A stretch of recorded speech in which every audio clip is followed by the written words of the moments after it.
So I've had a chance to rebuild a number of 250Rs over the year. So something I really enjoy is tearing them down to the frame, kind of going through the whole bike. It gets a chance to kind of learn what the machine's got and what how it's put together.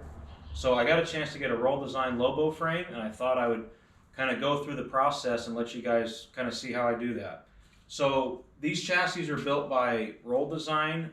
There's about 75 of them made, so they're not very common. And they made a first generation and a second generation frame, and it wasn't one and the other. There was kind of a developmental process.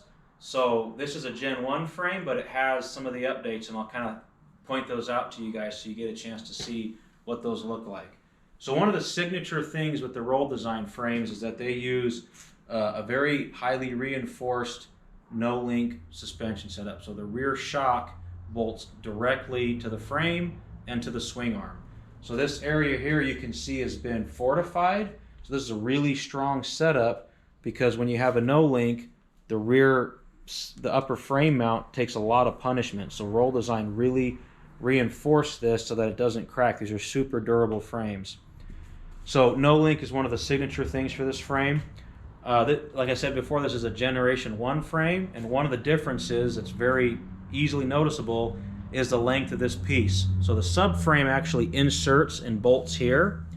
On the second generation frames, this piece actually comes all the way down to here. According to Doug Roll, it's not anything different performance or strength-wise. It was simply easier to ship a frame without these two pieces sticking off the back. So it was simply just a convenience factor.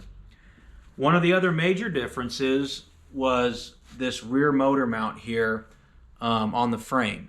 So on the Generation 1 frame, this was actually a square tube, and it had a flat section here that a bracket would bolt to, and that bracket had the two motor mounts on it. So the motor would actually mount to the bracket which bolted to the frame, whereas this has the standard round tube with the two motor mounts welded in. So even though this is a Generation 1 frame, this was either updated or this was a frame that was built as he was making some of these changes for the second generation frame, okay? So one of the other two major differences with these frames, so on the Generation 1 frame, if you look at these upper A-arm brackets, they have a square piece that's welded in right here with a small hole in the middle. So that's something you can really easily see on the Generation 1 frames. And then something else that I didn't learn until recently is this section right here. So this is the section that's cut out for the tie rod ends to be able to move inside of as the handlebars move. So on the Generation 1 frames, this section here was almost like a perfect U, like a half pipe.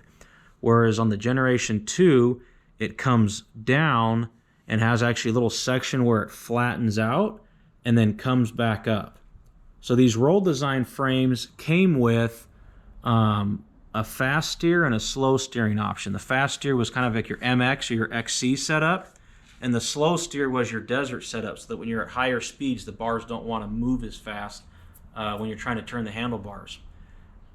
So they changed that by the steering stem. And then one of the other differences, as you'll come in here a little bit closer, is on the Generation 2, this mount right here for the steering stem to mount to the frame actually has two bolts instead of just the one.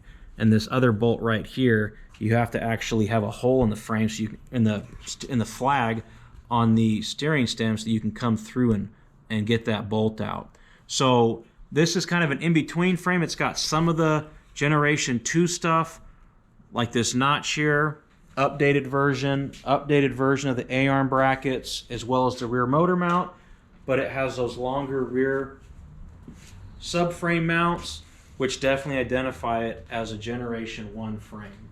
So I'm sure there's more differences. This is actually an MX chassis versus an XC or a Desert chassis. The Desert chassis kind of came later. This is an MX chassis, which was previously owned by Susan Parker. So we're going to be going through it, and we'll kind of keep you in the loop as we make different changes to this frame as we put this thing together. Thanks.